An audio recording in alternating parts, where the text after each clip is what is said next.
I arrived at my uncle's cabin early in the morning, the kind of early where the day hasn't fully committed to existing yet.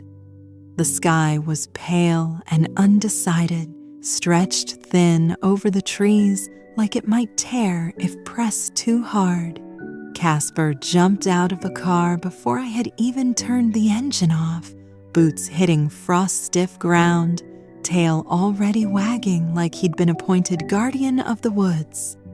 This new year, I wanted distance from fireworks, from people screaming countdowns they don't believe in, from the strange obligation to pretend that crossing from one date to other fixes anything. The cabin offered none of that nonsense, just trees, wood, quiet, the kind of quiet that doesn't ask how you're doing. The cabin stood where it always had, slightly hunched, as if leaning into the forest for support.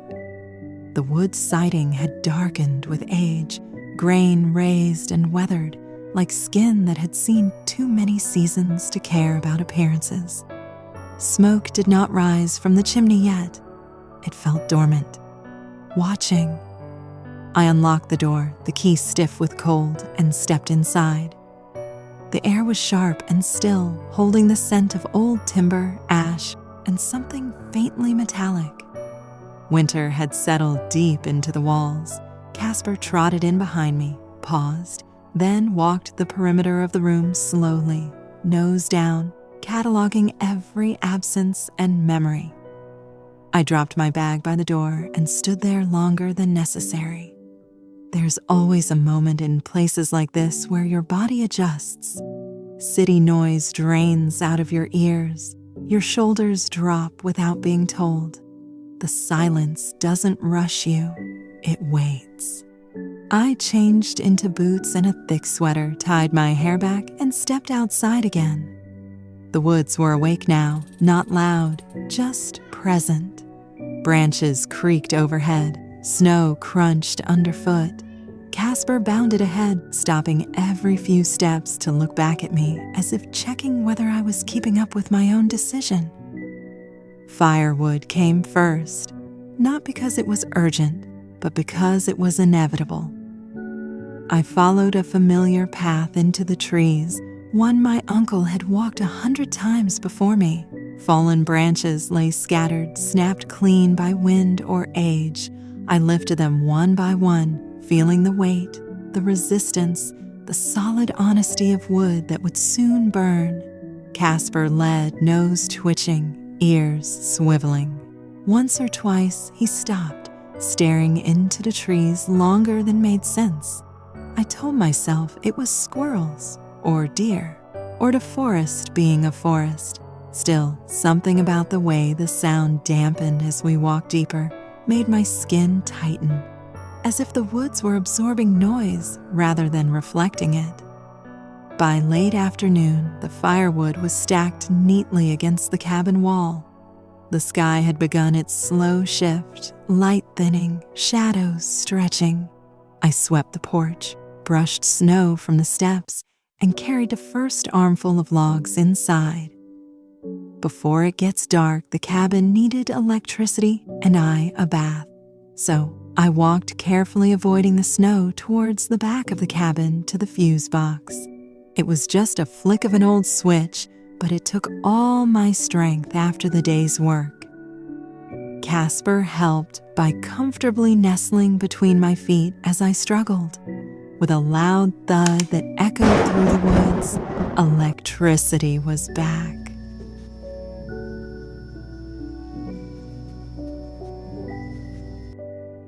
I run the bath the way I do everything here, slowly. No rush, no multitasking, no pretending I'm late for something important. The pipes complain in that old house way, a hollow knocking that sounds like it's clearing its throat after a long sleep.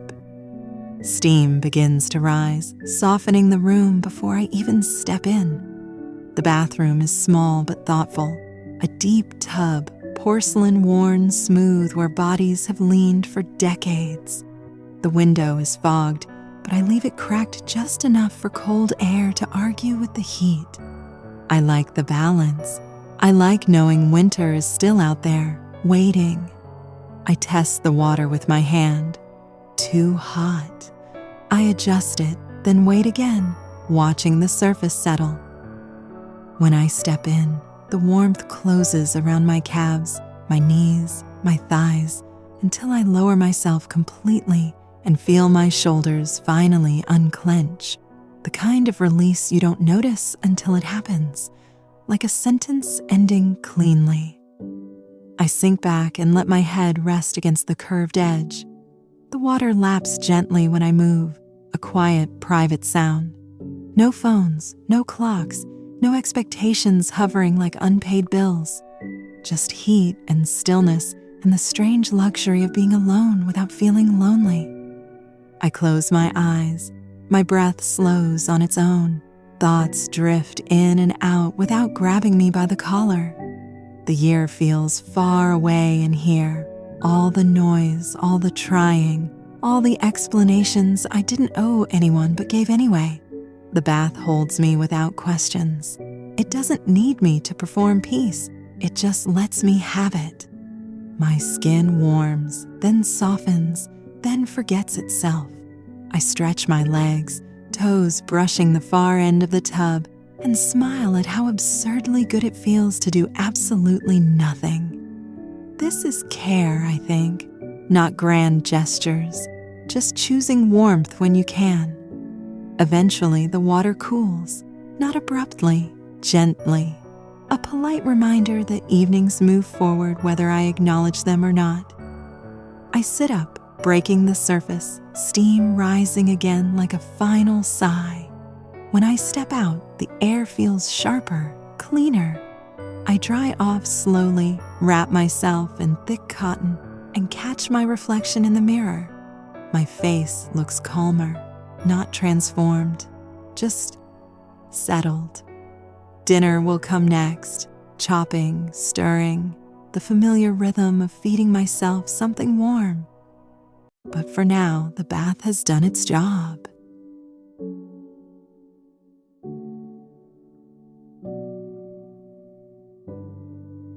The stove sat in the kitchen like a patient animal, old, cast iron, scarred in places where generations of hands had rested without thinking. No buttons, no numbers, just a heavy door, iron vents, and a presence that demanded attention. I opened it, fed in the wood, struck a match. The fire caught slowly, a low crackle, a smell that belonged to another century. The metal began to tick as it warmed, expanding, settling into itself. Heat bloomed outward, not aggressively, but with certainty. I put up a kettle for tea first. Then, in another pot for soup, I poured in crushed tomatoes. It's Uncle Ben's secret recipe. I always watched intently whenever he made it. I shared his passion for cooking. The way he cooked for us through the holidays became a ritual, including the soup. The sound was thick and reassuring. Garlic followed, salt, dried basil. The soup simmered the way things should when left alone. Slow bubbles, steam rising in soft pulses.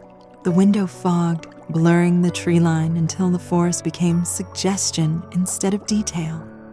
I buttered bread generously, thick slices, laid them in a cast iron skillet. Cheese went in heavy, unashamed. When the bread hit the pan, it sizzled quietly, the sound of comfort announcing itself. I finally poured my tea, which was boiling endlessly on the side. With a cup in my hand, I check out the old gramophone for some nostalgic tunes before settling in.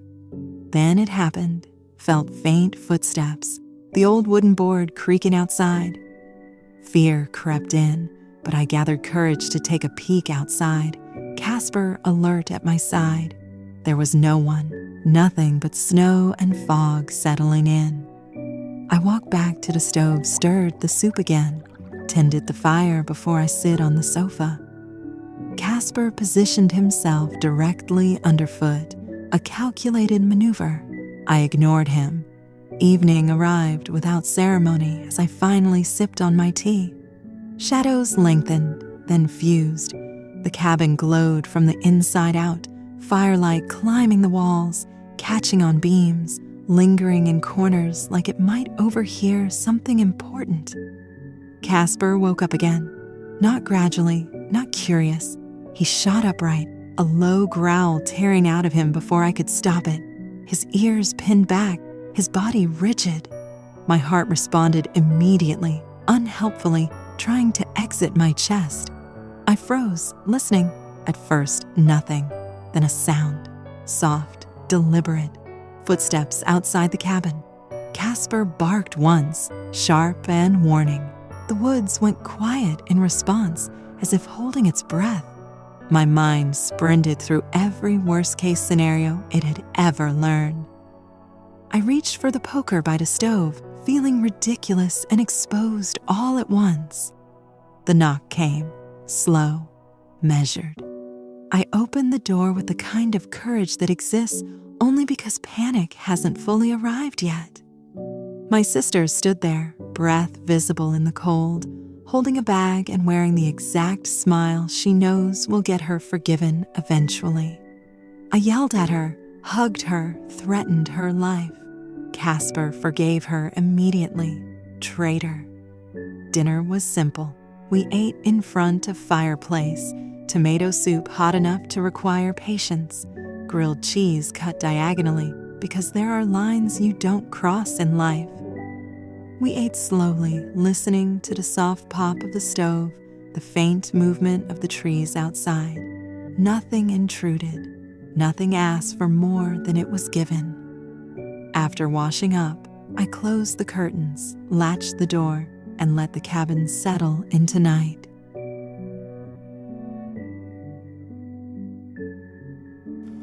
The fire burned lower now, steady.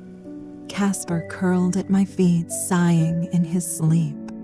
Midnight felt distant, unimportant. It was time for the movie and hot cocoa.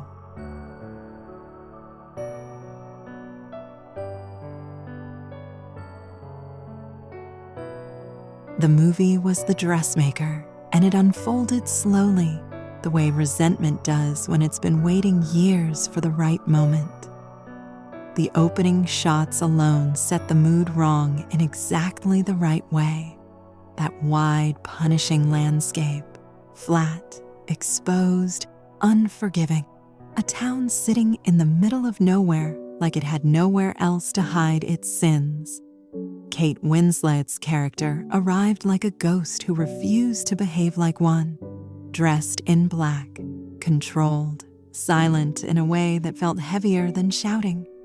What made the film unsettling wasn't the cruelty itself, it was how ordinary it was. The townspeople smiled while destroying each other.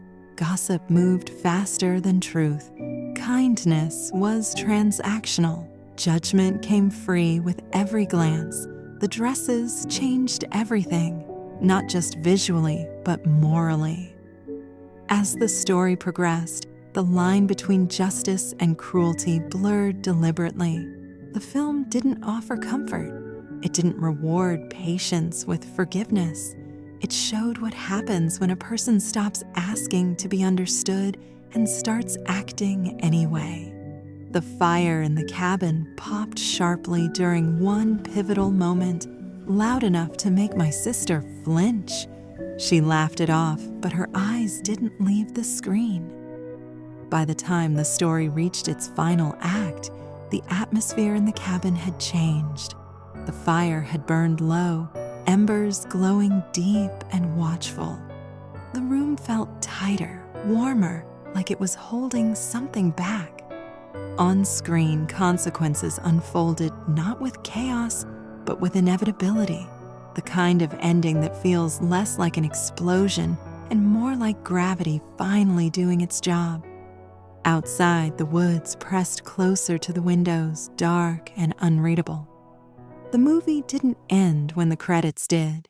It stayed with us, threading itself into the cabin, into the night, into the uneasy sense that places, like people, keep score. And somewhere between the last ember and the deepening dark, I realized the story on the screen wasn't the unsettling part. It was how familiar it felt.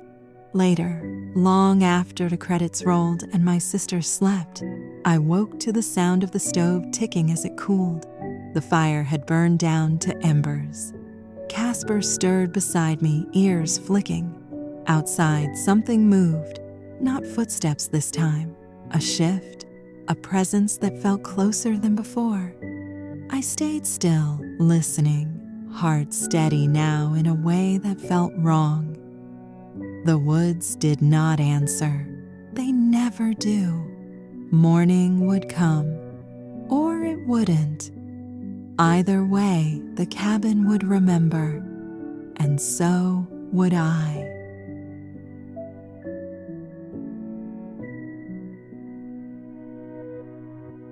I woke before my sister, before the cabin decided to creak itself awake, before the fire admitted it was done being useful. The embers were cold now. Casper lifted his head when I moved, blinked once, then went back to sleep like a professional. Loyalty has limits, apparently. The town was only a short drive away, close enough to pretend it wasn't necessary, far enough to feel like crossing a boundary. Morning light sat low and pale, the kind that doesn't flatter anything, but also doesn't lie. The road out of the woods was empty. No music, no resolutions, just tires on asphalt and that quiet New Year feeling where the world feels briefly reset, even though everyone knows better. The town announced itself gently. A few streets, old buildings that had given up on trends decades ago. Someone had made an effort. That much was obvious. Pine garlands wrapped around lampposts, strings of warm yellow lights still glowing stubbornly, even though it was daylight now, like they refused to admit the party was over. Paper stars hung in shop windows, wreaths on doors, slightly crooked, tied with red ribbons that had seen better days. It wasn't loud decoration, no plastic explosions of cheer, just enough to say, yes, we noticed the year changed. We nodded at it. That's all. The main street looked half asleep, a bakery with its lights on, windows fogged from warmth and sugar, a small grocery store with a chalkboard sign wishing everyone a gentle new year, which felt oddly specific and therefore sincere. A cafe setting out chairs it wouldn't use for hours. Someone had swept the sidewalk but missed a corner. I appreciated that. There was leftover evidence of the night before. Confetti trapped in a gutter, a deflated balloon tangled around a signpost, glitter that would absolutely still be there in July. The town had celebrated quietly, then gone to bed like adults who know better than to expect miracles at midnight. I stepped into the bakery first. Warmth hit immediately. Yeast, coffee, butter doing important work. A bell chimed overhead, too cheerful for the hour. The woman behind the counter looked like she'd been up since before dawn and accepted that as fate. She smiled anyway. That kind of smile only exists in small towns and war zones. I bought bread that still felt alive in my hands. Croissants, something sweet I didn't plan on but accepted without argument. The grocery store came next. Eggs, cheese, fruit that looked like it wanted to be part of a slow morning. A bottle of something non-alcoholic and celebratory because it felt wrong not to acknowledge the date at all. Walking back to the car, I noticed the decorations again, how they softened the town without pretending it was something else. The lights, still on, reflected in shop windows. For a brief moment, everything felt paused.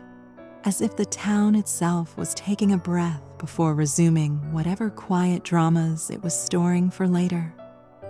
I drove back through the woods as the sun climbed higher, supplies in the back seat, the year officially underway, whether anyone felt ready or not. The cabin appeared between the trees, unchanged, unimpressed. Inside, my sister still slept. Casper stretched, yawned, forgave me for leaving. I set the bags down quietly and started the kettle. New Year's morning didn't need fireworks or speeches, just bread, warmth, and a town that knew when to decorate gently and when to step back. Honestly, that felt like a better omen than most.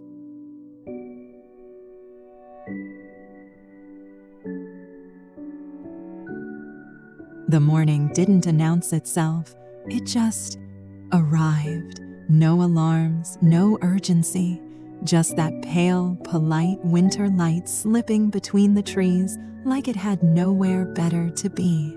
We ate brunch on the porch because the house suggested it. I know how that sounds.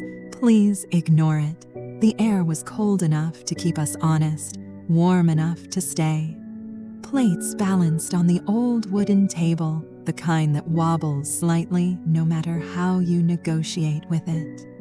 Eggs, soft and yellow, like they understood comfort. The toast with butter melting too quickly. Cut fruit, sweating quietly in a bowl.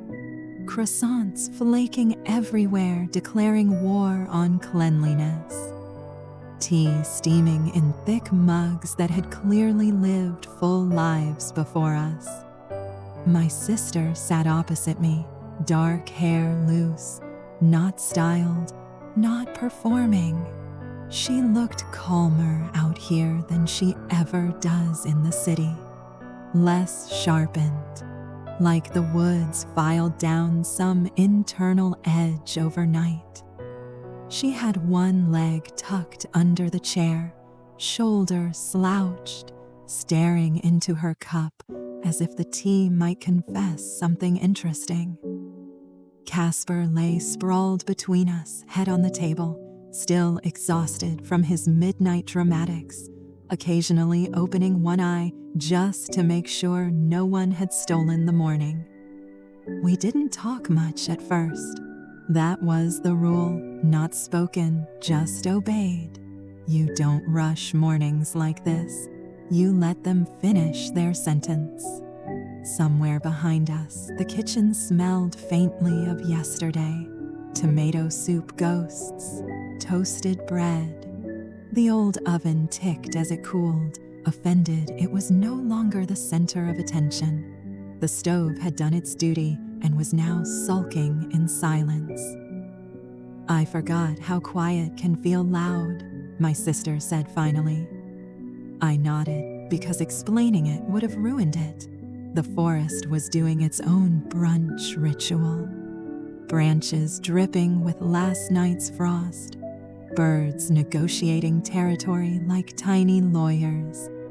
The lake beyond the trees barely visible, just a smear of silver mist pretending to be nothing important. She tore a croissant in half, crumbs scattering across the table like evidence of joy. This, she said, gesturing vaguely at everything, is better than resolutions. She wasn't wrong. No declarations, no reinvention. Just sitting where you are and letting the year notice you first. We talked then, slowly, about nothing urgent.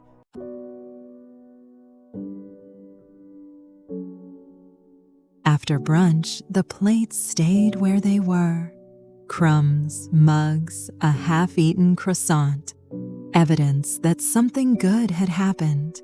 We left it like that on purpose. Proof matters.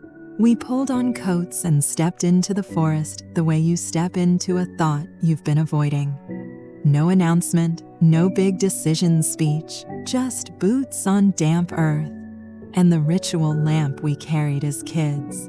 The trees let us in without comment. Tall, familiar, mildly judgmental in that ancient way. The path was narrow, softened by pine needles and last year's leaves. Sunlight broke through in thin, precise lines, like the forest was rationing optimism. My sister walked a little ahead, dark hair catching on the light, hands in her pockets. She's always been the one who moves first. I'm the one who notices where we've arrived. Casper trotted between us, occasionally darting ahead like he was checking the future and reporting back that it was acceptable. We didn't talk for a while. The woods don't like being interrupted. Breath turned visible. The cold sharpened everything. My thoughts stopped spiraling and started lining up, which was rude but useful. The path curved the way it always had, narrow and obedient, cutting behind the trees like it knew secrets. We took it without speaking. Muscle memory. The kind you don't argue with. Then the building appeared. The restaurant sat there with its shutters down. Wood dulled by weather and neglect. Sign hanging crooked like it had finally given up pretending. No lights, no smell of oil or bread or onions hitting heat. Just a sealed mouth where laughter used to come out. We stopped. Of course we did. This had been a shortcut once. A reward path. Summer walks that ended with sticky fingers and melting ice cream. Winter afternoons where the windows fogged and our coats piled up in corners. Snow stamped into the floor. Uncle calling us by nicknames that only existed inside those walls. Plates arriving without being ordered because he already knew. Now it looked like a place where sound had died first. The windows reflected us back, taller, quieter, dressed for cold instead of holidays. I tried to imagine the inside still warm, still alive. Tables remembered elbows, chairs remembered feet swinging. The kitchen, stubborn, probably still remembered heat. But memory doesn't keep buildings alive, it just haunts them. My chest tightened in that dull, unfair way grief prefers. Not sharp enough to cry, heavy enough to stay. We stood there longer than necessary, longer than sensible people would, because leaving felt like agreeing that it was really over. Eventually, one of us reached for the other's sleeve. No words. We turned away together. The path kept going. It always does. Some places don't. I think I'm staying, I said finally. Just dropped it between two trees like an offering. She stopped, turned, looked at me the way sisters do when they already know but want you to hear yourself say it. In the cabin? She asked. Yes. Pause. And I think I want to reopen Uncle's restaurant. The words landed heavier than I expected. Not scary heavy, real heavy, the kind that anchors instead of sinking. She smiled, not the polite kind, the relieved kind. You've been talking about that since you were 12, she said. You used to line up imaginary plates and boss everyone around. I did. I remembered it clearly now. Cooking without urgency, feeding people without performance, a place small enough to care, soup that tastes like weather, bread that requires patience, no branded cups, no music loud enough to hide yourself, a restaurant where people come because they want to sit, not because they're running from something. The forest creaked softly, wind moving through branches like approval or indifference, Hard to tell, both felt fine. I don't want it to be big, I said. Good, she replied. Big is exhausting. The year didn't need fireworks. It needed this: a path, a cabin, a stove waiting to be used properly.